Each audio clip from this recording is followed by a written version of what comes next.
Hi everyone, I'm Raye Zaragoza, and it's such an honor to be performing for you today as we highlight the power of Native women in politics and the importance of voting. And this song is called Fight Like a Girl, and it's a song I wrote about just that. It's a song about really stepping into our power as women of color and using that power to speak up and to vote. And so this is Fight Like a Girl.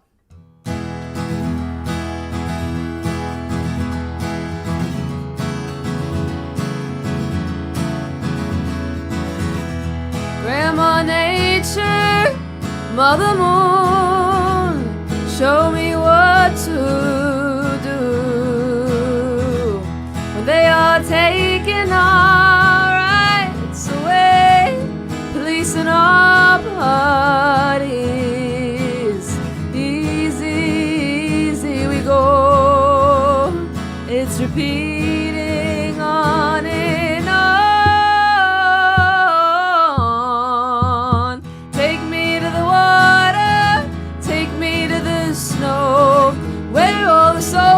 Of our mothers had to go. Take me to the street sides, teach me your battle cries. Take me to the front lines of the war to fight like a girl.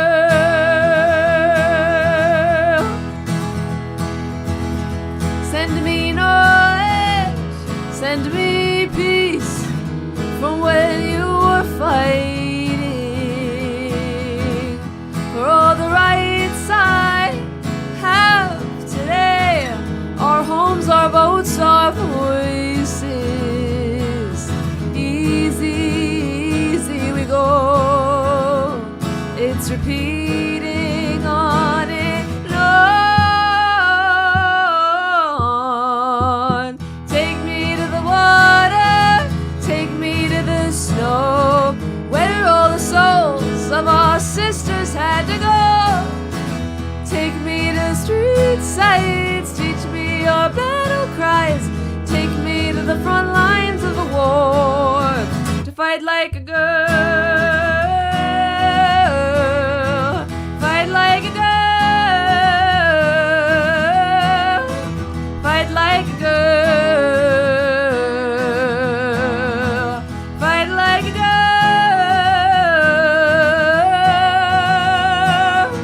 Take me to the water, take me to the snow, where all the souls of our mothers had to go. Take me to the street sides, teach me your battle cries. Take me to the front lines of the war to fight like a girl. Thank you, everyone. Amazingly beautiful. Thank you so much, Raye Zaragoza, for that opening song. I so appreciate you. And welcome. Thank you for joining us in this exciting and important event. All eyes are on Native women's leadership in the last couple of weeks before this historic election. I'm so excited to be moderating and joining this incredible group of leaders and organizers as we celebrate the rising political power of Native women. Before we get started, let's begin by watching a scene from a companion film to the docuseries And She Could Be Next. This short film, directed by Navajo filmmaker Ramona Emerson, follows Congresswoman Deb Haaland in her history-making 2018 run as she builds a diverse multiracial coalition that will elect her to power, and with close-up access to home. And as she visits Tohajili, Congresswoman Haaland shares the formative experiences that shaped her and uniquely positions her to be a champion for all people in New Mexico.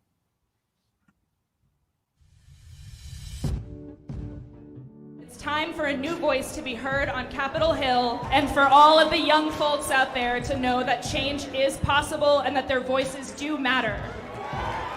And tonight, I am incredibly proud to call her my next representative in Congress. Please welcome Deb Haaland!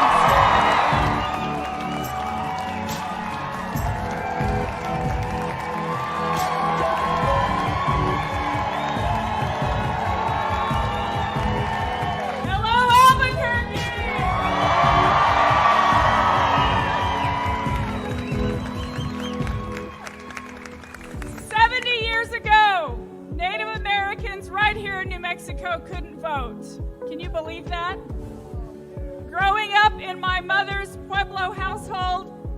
as a 35th generation New Mexican, I never imagined a world where I would be represented by someone who looks like me. Tonight, New Mexico, you are sending one of the very first Native American women to Congress.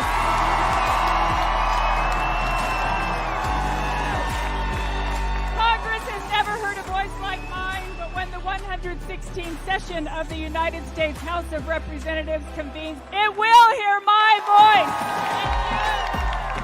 voice. Madam Chair, before I get started, could I ask for a point of personal privilege to have the members of this institution in the gallery recognize you as the first Native American woman to ever chair the House proceedings? It will hear your voice. It will hear all of our voices.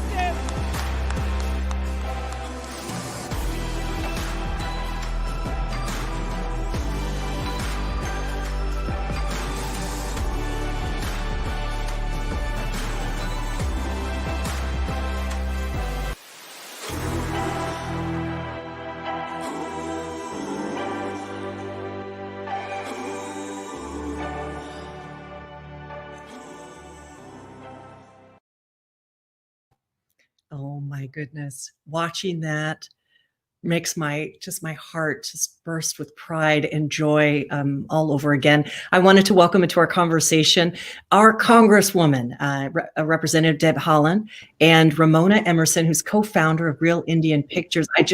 When you watch that moment, it's so remarkable. And Congresswoman, in this feature, you say, I'm not running because I'm a Native woman. That's just who I am. Could you begin by talking a little bit about your perspective and how your lived experience impacted how you ran the campaign and how you're governing now? Thank you, Aimee. So good to see you always, Aimee, and good to see you, Ramona. I know that if we weren't in the middle of a pandemic, that Ramona and I would have absolutely seen each other in person by now.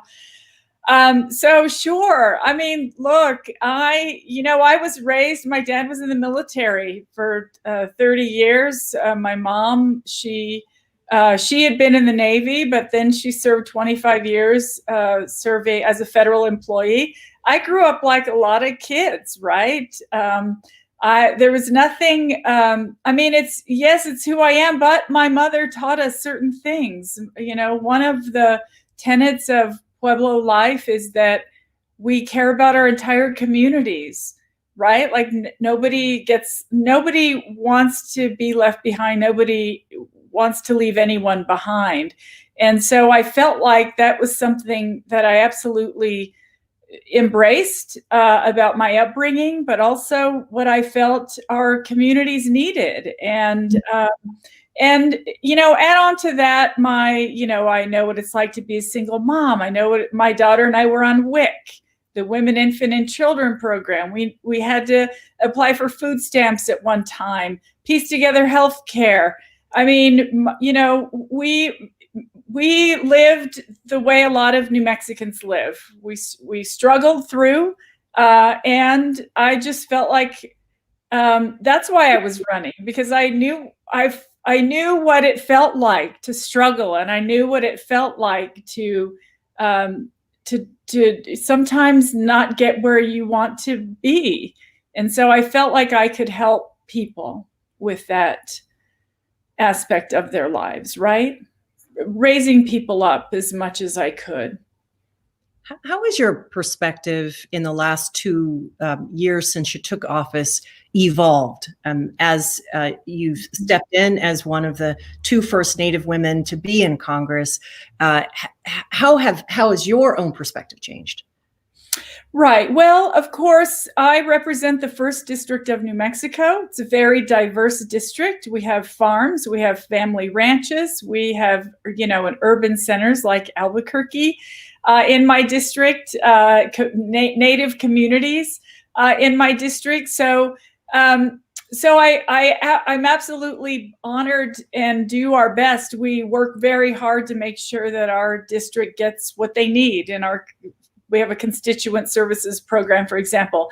But my office is always open to Indian country, right? I mean, being one of the first Native women, Indian tribes, they want to sit with somebody who understands.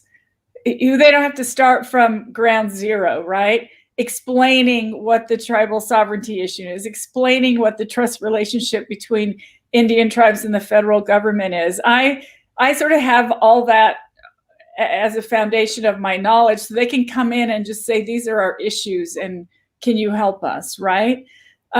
Also, just, I'll just tell this quick story. I tell this story a lot. I was walking through Statuary Hall one day, and this young Native girl ran up behind me and tapped me on the shoulder and asked if I was Deb Haaland. And she was there with her sister and her mom, and from South Dakota, from an Indian tribe in South Dakota. And, we stood there crying and hugging and taking pictures, for several minutes. It's important that young girls see someone who looks like them in a position of leadership. And so I take all of that seriously, right? I'm a role model. I have to be a good role model for young women, which I'm happy to do. And doing it beautifully, I should add.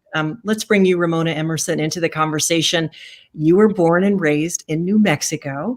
What did Representative Haaland's election mean to you?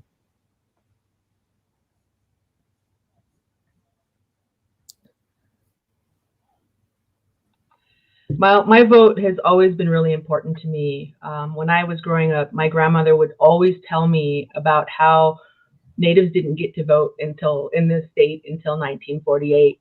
And she always reminded me about how important it was to be a part of that voice and to be a part of standing up for our community.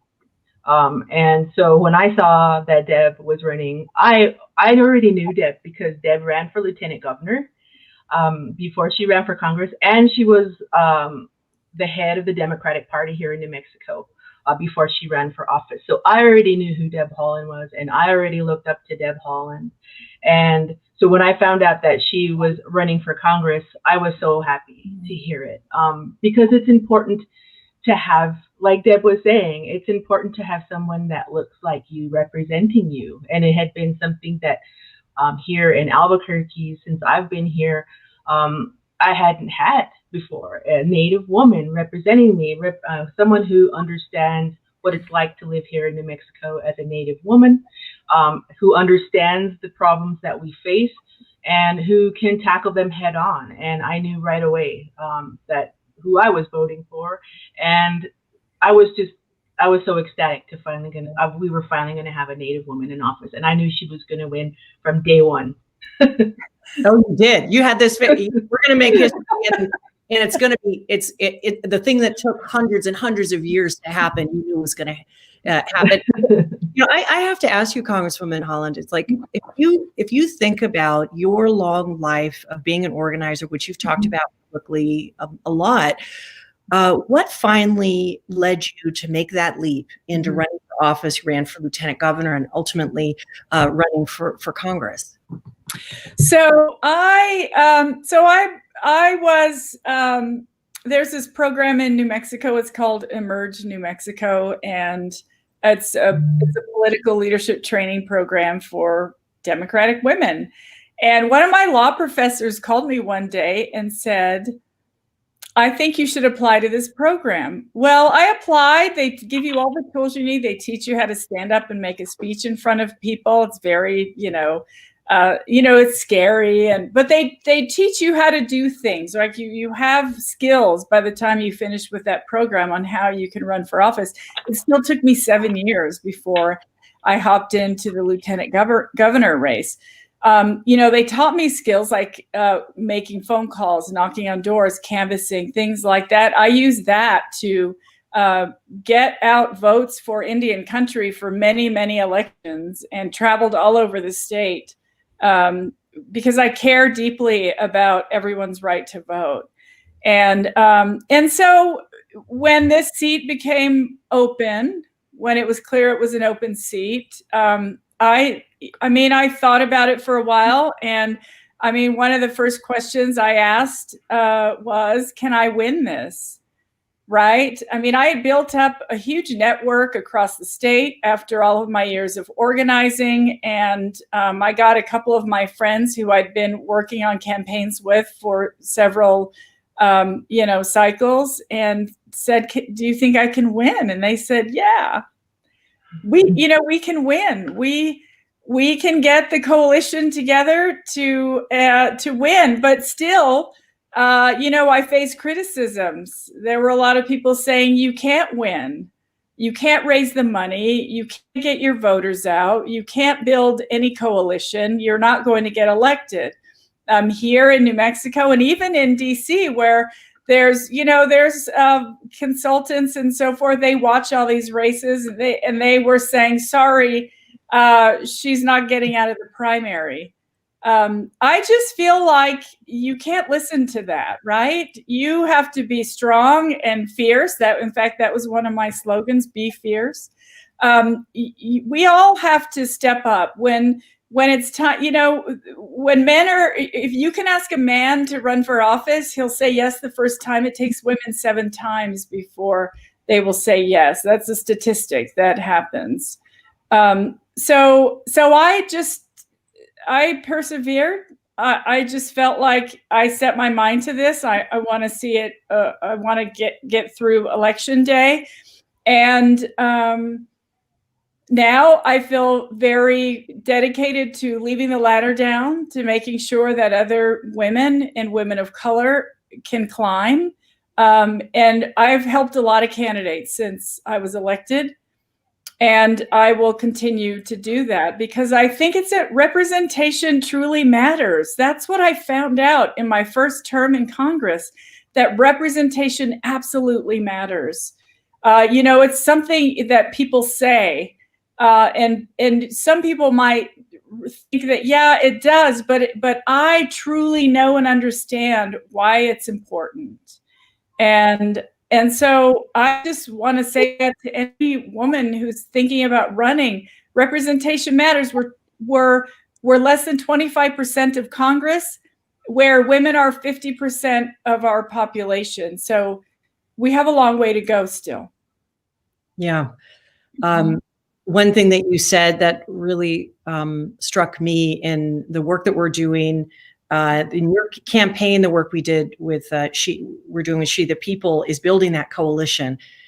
I want to comment that your leadership is critically important, as you were saying, for the Native community and a broader community of coalition. How did you build that multiracial coalition?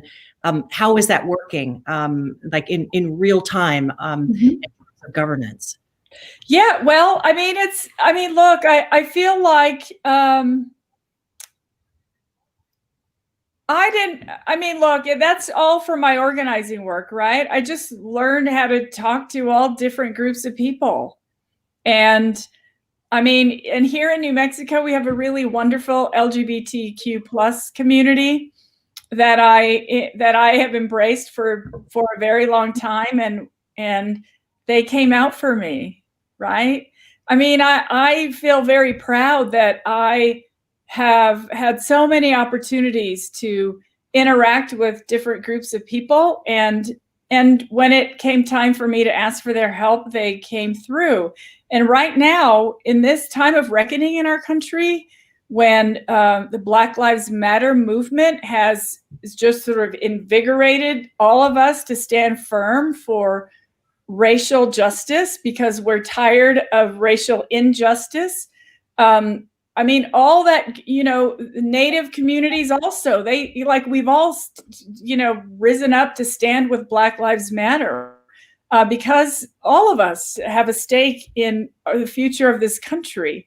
And so we all realize that, it's time for us to speak up and stand up and do what's right. And so I'm proud of the legislation that we have supported and passed through the House or introduced, environmental justice legislation. racial justice legislation, the George Floyd Justice and Policing Act. I mean, women's pay equity. That's another thing. It takes women of color so much longer to make what their male counterparts make. That shouldn't be happening in a 2020 United States of America. And so that's why we need the representation to change things like that. It's amazing. It's organizing for solidarity across race and gender for a justice agenda, which is amazing. Ramona, I want to come back to you and just, the work that you're doing with Real Indian Pictures and the work telling the story, Deb Haaland's story, other stories. Talk about the significance for you of seeing Indigenous and Native people in film and media, especially outside of the stereotypes that have, the tropes that we've all grown up seeing. Well, I think the idea of for Native stories, I think the idea of being gazed at and kind of like the objectification of our image has been happening for a really long time, and I think. The big reason that has been happening is because the stories have not been in our hands. But because of the advancements in technology, the facts that the way we have found other methods of telling stories, I think it's really completely changed that. So I think we see ourselves and our existence differently than somebody who comes from the outside into our communities to tell our stories. The only way that we can change that is to tell the stories ourselves. And we are going to look at our existence and we are going to look at our stories in a completely different way than somebody who comes in from someplace else. And so for me, there's truth in that. And that is why I really fight to make sure that Native stories are told by Native filmmakers, that Native stories are told by Native writers. It's something that has to happen. And I think that we see it happening in other parts of media, other parts of film for other groups of people. But we have yet to see that for Native Americans, especially in cinema. I think that because a lot of stories that are made about us are made from people who don't understand us and who are not part of our community. And because of that, we become victims, we become tropes, we become everything that all of this uninformed media up to this point has taught people that we are. And so the only way that we can take that back is to take our stories back. Well, sorry, go ahead. No, I was just going to say it's impactful and it's right on time in terms of really needing to tell the story, tell Deb Haaland your story, tell these other stories right now. I think the country is hungry for a reimagining of our history and our presence. And so the work that you're doing is really changing lives. Well, I think, and it's not just me, there's a whole group of Indigenous filmmakers from this country and from Canada who are telling great stories and putting themselves out there. And I think we have a lot invested in that, because we are fighting not only for our voices, but we're fighting for the survival of our stories. And, and we're still here. We're still thriving. We're still achieving. We're not victims. We are real live people who are doing real live things. And we have extraordinary lives that people don't even see. And so that's why it's so important. And I wish I had more time on this earth, because there's a million stories to tell. And there are a million stories about Native people who are doing wonderful things, who haven't had their story told. And I was so honored to be chosen to follow Deb and to spend that time with her. And, Marge and Grace understand that idea because, they're women of color, they're filmmakers.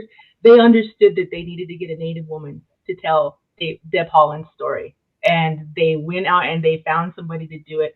And I was just blown away. I still am that I was able to just be a part of that history and to be there to document it. And I just wanted to do a really good job for Deb and for the team.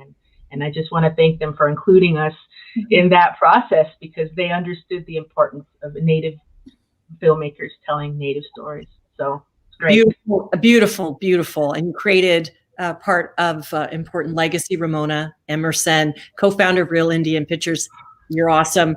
Deb Haaland, thank you for your leadership, your continued love, and just fighting. And I'm sitting here in my house in Oakland, California, every day cheering you on, and just so grateful for you. I want to thank you both for being part of this conversation, and for generously giving your time and your story for the docuseries And She Could Be Next. All right, before we move on, we have amazing next panel. We're going to go to Pramila Jayapal, our Congresswoman from Washington, with this short clip.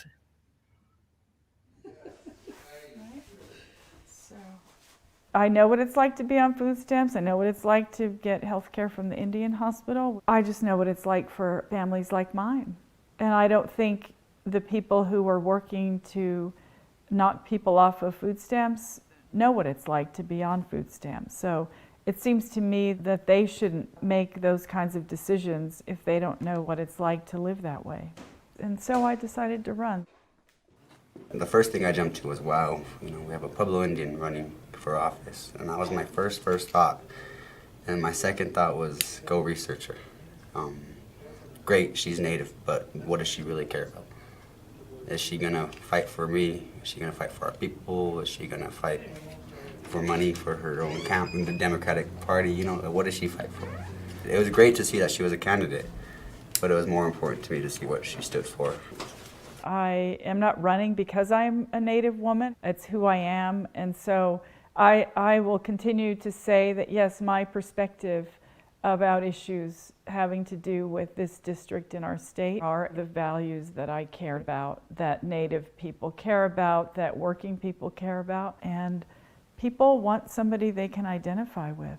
In the history of this country, any guesses out of 11,000 people that have served in the United States Congress, how many women of color have served? Anybody? 67 women of color. That's it. 67 women of color have ever served in the United States Congress. And the importance of this isn't just that a picture looks better because you've got a woman of color in it. It always does, by the way. We're in it. But really that we bring a whole different lived experience. We do understand coalition building. We do understand that it's about everybody in the picture, not just the people at the very top or the people that are the loudest, but white, black, and brown, gay and straight, young and old, immigrant or not.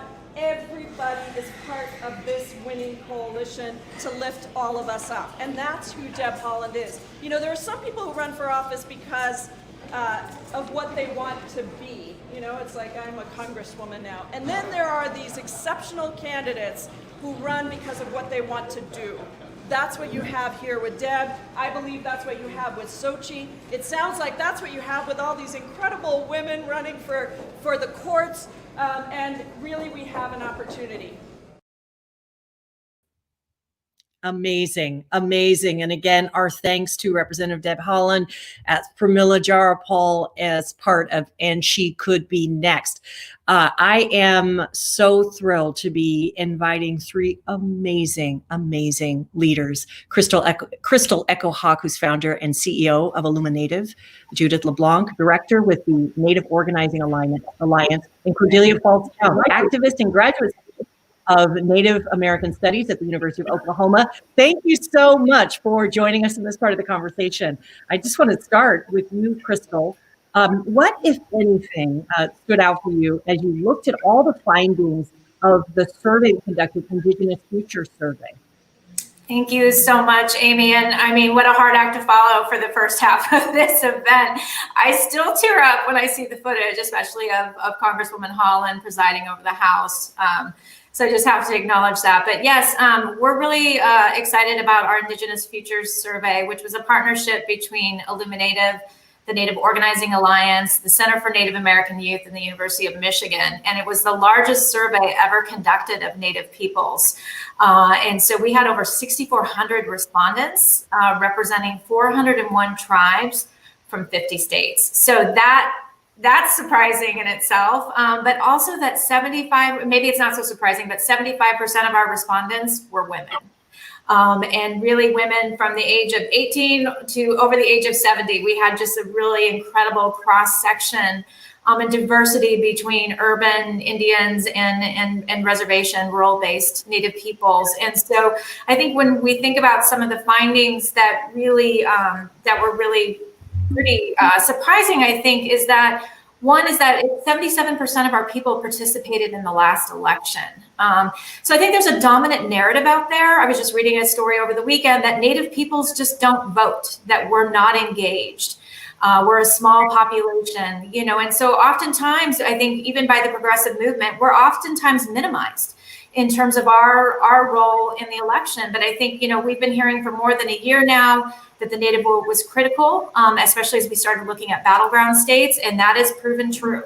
And my partner in crime, in a good way, Judith, can talk more about that. But really seeing that our Native electorate is engaged, and that we cannot be taken for granted. And I think that's probably one of the biggest headlines coming out of this, is that our Native people are energized, right? And we cannot be taken for granted on any issues. And that, you know, our electorate, you know, according to our survey, 51% are Democrats.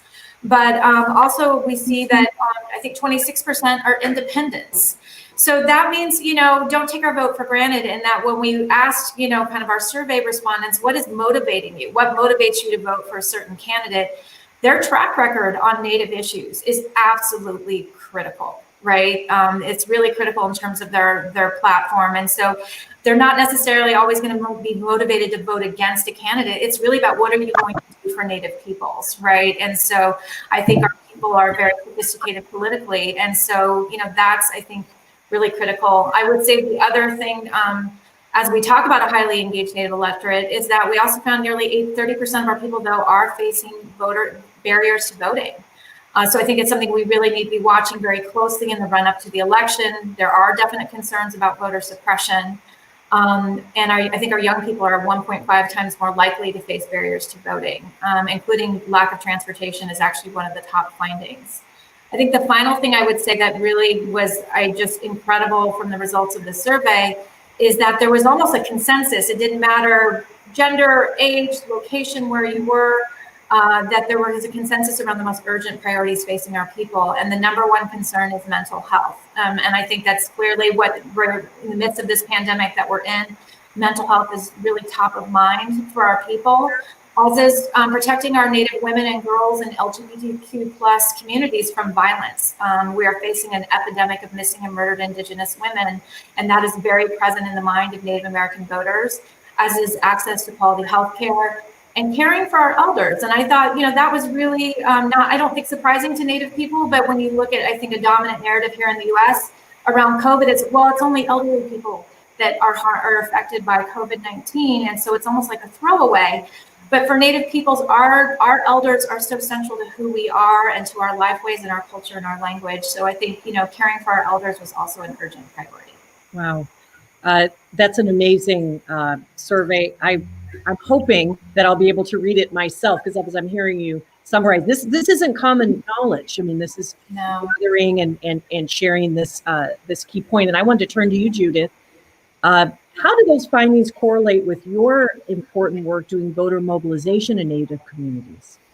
Well, you know, the work on this survey has been a labor of love of our people and love of democracy, because we found out some things that surprised us and some things that will inform and has informed what we do on the ground when we're organizing.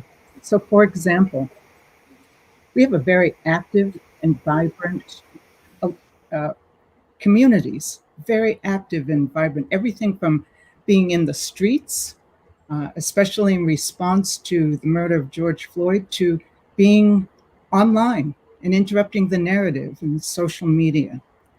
We also find that those who are highly identified and engaged in ceremony and culture are the most politically active.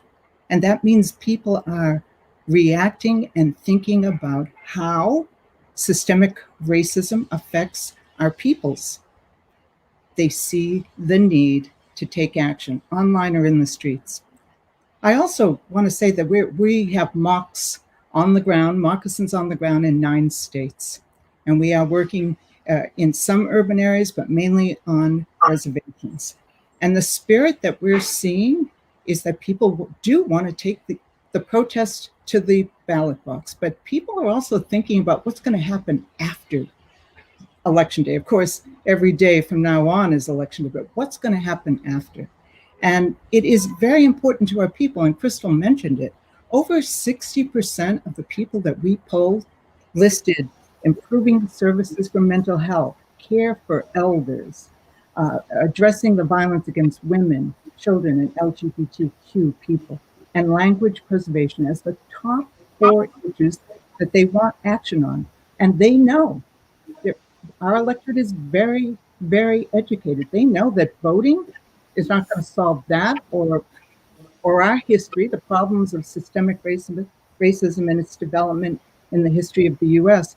They do know that they have a responsibility and show that they study who they're voting for. So, for example, in our poll, 82% of people said they study a candidate's platform. Also, 80% say that they vote based on the person's record. So we worked in Standing Rock during the midterms, 2018. We worked with the tribe when they were trying to strip us of the right to vote. Heidi Heitkamp was running for the Senate, and she came many times to Standing Rock. We had a 94% voter turnout, 300% increase in early voting through absentee. She lost on Standing Rock. You know why? Because she stood for the Dakota Access Pipeline, and people remember that. People remember that. So candidates need to take our electorate very seriously. And this is also the beginning of Native women being visible and being respected as a critical electorate, which is amazing. How can we overcome, just staying with you, Judith, this the deep distrust in institutions? I won't say it's in the last 4 years. I'll say it's generations in the making. But when we're mobilizing the community to come out and vote, how do we overcome that? Oh, you know, we found it in the Indigenous Future Survey that single digit results in how people, their confidence in the government. But that the power that we're mobilizing at the grassroots level in the course of these elections is that we're trying to help people see that the vote is a reflection of a moment of our power. It's a measurement in a moment of our power, but that we need movements, not moments. We need to continue the political engagement long after Election Day. And we've been building our power, and many of the people who are the moccasins on the ground in 9 states, from Arizona and New Mexico, Nevada, Wisconsin, North Carolina, Minnesota, Michigan. Most of those people have been engaged in working on food sovereignty, on violence against women, missing and murdered Indigenous women, on healthcare, on education. So they see this moment as building a core, a circle in their community, a new circle that can be activated in order to press for the policies that we need. You know, Deb is an important example. I think as one of the first Indian women to be elected, we never had our Barbara Lee, our Maxine Waters for our children to see in action. And the truth is that Deb was elected in an election in the midterms after Standing Rock, when we interrupted the narrative on who we are in the 21st century. We had over 200 candidates running for local office in that election, the largest number ever in history. And so there was a movement and that took advantage of the moment to show our political power, and we elected 2 Indian women for the first time in hundreds of years. So we are really trying to engage people on the basis that voting is one step. The next step happens every day after the election. In our communities, we have to be organized to have that one day of political power that we will reflect, or these days of of showing our political power, that we need to take that political power into lobbying, into prayer circles, and into actually being engaged in policy development. What's pretty amazing is that story of the direct link that you can draw between organizing and electing at the highest level. Cordelia, let me come to you. What can we do to better engage and turn out young Native people? Does this particular moment feel like it could help drive the urgency in this last 15 days? Yeah, so what we can do to kind of engage like youth is we need to remember that we are communal people, we are a community. And a part of that community is the youth. And, youth voices and ideas, those all stem from lived experiences, witnessing like our families, our aunties, our uncles, our cousins, our community do their very best to create like a good community for our future. And speaking from like a personal experience, I grew up my family being actively involved and civically engaged with our tribal and our state and local elections. I helped with I had my mom and my aunties and everyone help with like feeds, and when I think of elections, I think of foods and coffee, and I think of late nights and fires, people waiting up for elections. And so that's always been with me. It's always been instilled to me to vote and to be civically engaged. So if we want our youth to vote at 18, if we want them to be a part of civic work in their younger adult years and beyond, we have to start that work and encourage that at a younger age. It starts, when you're a teen. We need to promote, opportunities and platforms for youth to work with. I did a census campaign recently, and that opportunity was provided to me by Center for Native American Youth. And I really had a lot of help and encouragement from this organization. And so I really couldn't have done a lot without CNAY. And so when we do that, it elevates more political activism, engagement. I want to do more. I started off thinking, can I do this? Am I the right person for this? But it really takes one person, it takes one step and one movement to really make a difference in someone's life. And so we kind of have to remember to include the youth and their voices and their ideas, because they really are valuable and important. And critical. Who has the courage? It's the young people that have the courage. I cannot have a conversation with you amazing leaders without talking about COVID, the crisis of our times. We've seen the disproportionate impact on the Indigenous community, Black community, Latino, the other communities of color. I guess my question to you all is, what are the solutions that you think we need to have in order to protect the community in the pandemic? What does it look like now? What does it need to look like next year? Yeah, well, I'd love to frame the conversation. And again, our Indigenous Futures research, which includes a special report on the impact of COVID. We're hoping to release these reports later this week. But, one of the things that we found in terms of disproportionate impact, we see the headlines, we see, the disparities of which our people are more likely to be diagnosed with it, but also we see the high rates of death that we're seeing in states like New Mexico and Arizona amongst Native peoples. But what we found through our research is that, 65 or families making less than $45,000 a year are really being hit really hard, not only in terms of the health, impacts of COVID-19, but when we look at of those making less than 45% or $45,000 a year, 60% of those people are reporting from very, very dire economic hardships for their families.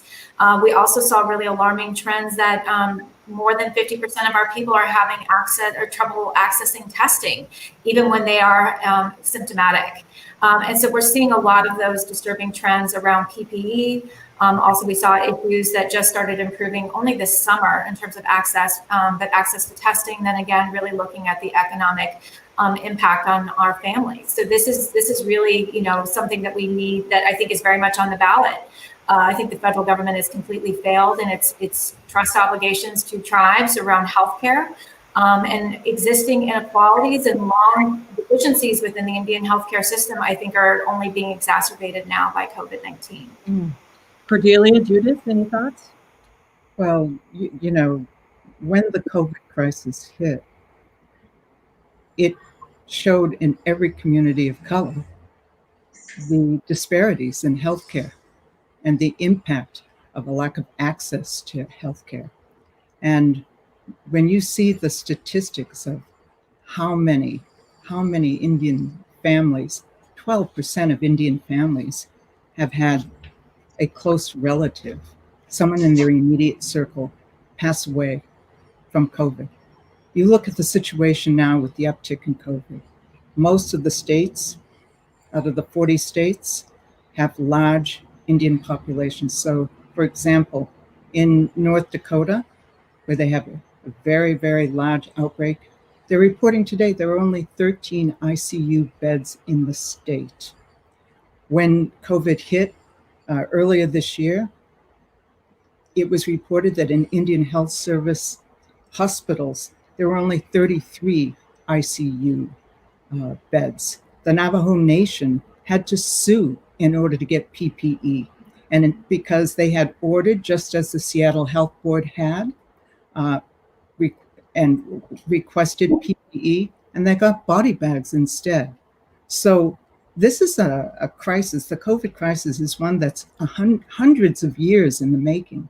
And so the only way we can protect our communities is, number one, to recognize that with whoever gets elected, that there needs to be immediate and urgent action to deal with COVID, not just for the whole country, but in the places that have been hardest hit, like on Indian reservations. So there are some Indian reservations that took stronger stance in protecting their citizens than the federal government did. They were like Cheyenne River Indian Reservation, South Dakota, was attacked and threatened with legal action by the governor there because they set up roadblocks and a tracking system to try to stop the spread of COVID on their reservations. So we need recognition of sovereignty and it resource tribal governments to run the programs that are needed, that they know best are needed in their communities. And we need to have some legislation passed that guarantees that the needs of Indian country, urban or rural or reservation, are met. When I was thinking about this, Cordelia, the where are the activists going to be turning attention? We're not even finished with the pandemic. People are still getting sick and dying. And as you said, Judith, my question is on both the healthcare and the economic front. What does the push need to be from organizers and activists now? And that one's to you, Cordelia. Mm-hmm. So that push that we need, as far as, we are in a world right now that we definitely did not predict. COVID-19 it's very much real, and it's a crazy time. Personally speaking, my family was impacted. And so I personally take it very, very seriously. And so, with my census campaign and my voting campaign now, it's been virtual. It's been social distance, and, everything's been online. Luckily, because, we basically have a platform and a network with social media, and we can utilize that. From my experience as a youth, we use social media all the time, and I've been seeing, there's different campaigns and things promoted on social media, and I think it's very crucial to utilize that on any platform. What I want to do for my moment for this moment right now is we need to support those community efforts and those organizations that are already existing and are being proactive with COVID-19. There's organizations back home on my reservation that have COVID response efforts, and they have food drives, they have, they hand out masks, and there's classes that are socially distant through Zoom, through a limited person count for these events. And people are being very proactive by seeing what the community needs, both through COVID and culturally. And so for me, those community leaders and those organizers, those are my family. And they, being witness to them having a hand in like raising me, I want to support that. And that support helped get my family personally through COVID as well.